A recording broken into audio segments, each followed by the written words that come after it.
ప్రియమైన వారలారా, క్షేమముగా ఉన్నారని నమ్ముచున్నాను. ప్రభుకు మహిమ కలుగునుగాక. ఈ దినం ఒక కృపా గడియ. ఈ దినం దేవుని ప్రసన్నతతో ప్రభు మిమ్మలను నింపేటువంటి ఒక సంతోషకరమైన దినముగా ఉండునుగాక. ప్రభుకు మహిమ కలుగునుగాక.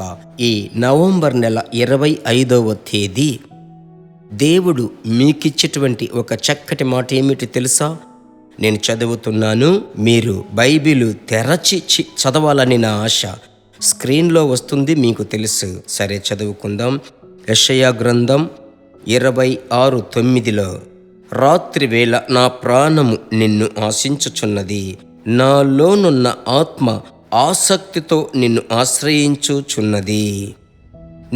నాలో ఉన్న ఆత్మ చేత వేకువనే నిన్ను వెదుకుచున్నాను. ఆమేన్. దేవుని బిడ్డలారా, సమస్యలు వస్తే కొంతమంది వెతుకుతారు, పోరాటాలు వస్తే ఇంకా ఆసక్తితో వెతుకుతారు, కొంతమంది అవసరతల కోసం వెతుకుతారు. ఇప్పుడు ప్రభు మీతో మాట్లాడే మాట ఏమిటి తెలుసా? వేకువనే వెతికేటువంటి ఒక గుంపు. పరిశుద్ధ గ్రంథములో అది ఎక్కడ వ్రాయబడి ఉన్నది? నాలోనున్న ఆత్మ వేకువ ఉదయం వచ్చిందంటే మొదట నేను ప్రభువును వెతుకుతాను. ప్రియ దేవుని బిడ్డలారా, మీరు సోలిపోకూడదు. మీరు వెదకవలసిన విధానమున ఉదయమున మొదటి గడియలో దేవునికి మీరివ్వండి. వాక్యం ఏమని సెలవిస్తుంది చూడండి. మనము నిర్మూలము కాకుండా ఉన్నామంటే దేవుని కృప, ఆయన కృప వాత్సల్యత ఎడతెగక నిలుచున్నది. అనుదినము నూతనముగా ఆయనకు వాత్సల్యత పుట్టుచున్నది. విలాప వాక్యములు 3:22-23 ఉదయము వెదుకువారు నన్ను కనుగొందురు అనే వాక్యం తేటగా సెలవిస్తుంది. సామెతలు 8:13 ప్రభు బిడ్డలారా, కొన్ని సందర్భాలు కష్టంగానే ఉంటాయి. ఏం చేయాలి? తిన్నది సరిగ్గా ఆహారము కాలేదంటే ఉదయం అనుకూలంగా ఉండదు, ఫ్రెష్గా ఉండదు, నిద్రపోయినట్టే ఉండదు. నిజమే.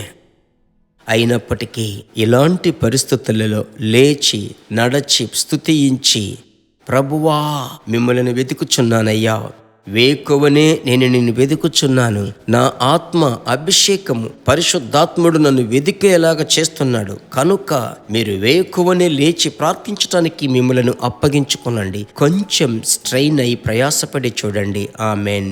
బాగా ఉదయం ప్రభునందు ఆనందించి అన్య భాష మాట్లాడి ఆత్మవశులై మీరు ప్రార్థించి చూడండి.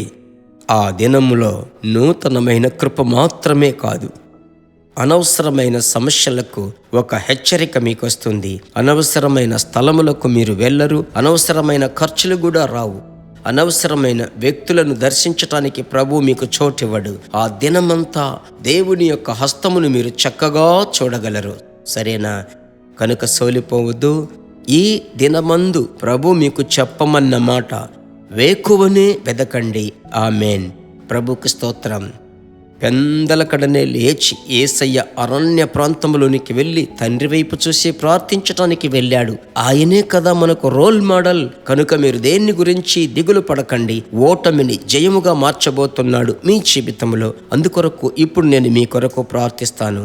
ప్రార్థించిన వెంటనే మర్చిపోకుండా షేర్ చేయండి. హిందీలో భాష తెలిసిన వారికి హిందీ, తమిళ్ తెలిసిన వారికి తమిళనాడు అంతటికి, ఎక్కడెక్కడ మీ స్నేహితులు ఉన్నారో వారందరికీ పంపండి. కళ్ళు మూసుకొని ప్రార్థించుదాం. మంచి తండ్రి, ఈ దినమందు మేము విన్న వాక్యము ప్రకారం వేకువనే దేవా, పెందల కడనే నాలో ఉన్న ఆత్మచేత మిమ్ములను వెతికెదను అని చెప్పబడిన ఆ మాట ప్రకారం ప్రభువా, మీ బిడ్డలను ఉదయకాలం తట్టి లేపండి, ఉత్సాహపు ఆత్మతో నింపండి. మీ బిడ్డలను ప్రార్థింప చేయబోతున్నారు. ఈ రోజు తీర్మానం చేసుకున్న ప్రతి ఒక్కరిని ప్రభువా మీరు నడిపించబోతున్నారే. అందుకై స్తోత్రం. యేసు నామములో మంచి తండ్రి. ఆమెన్.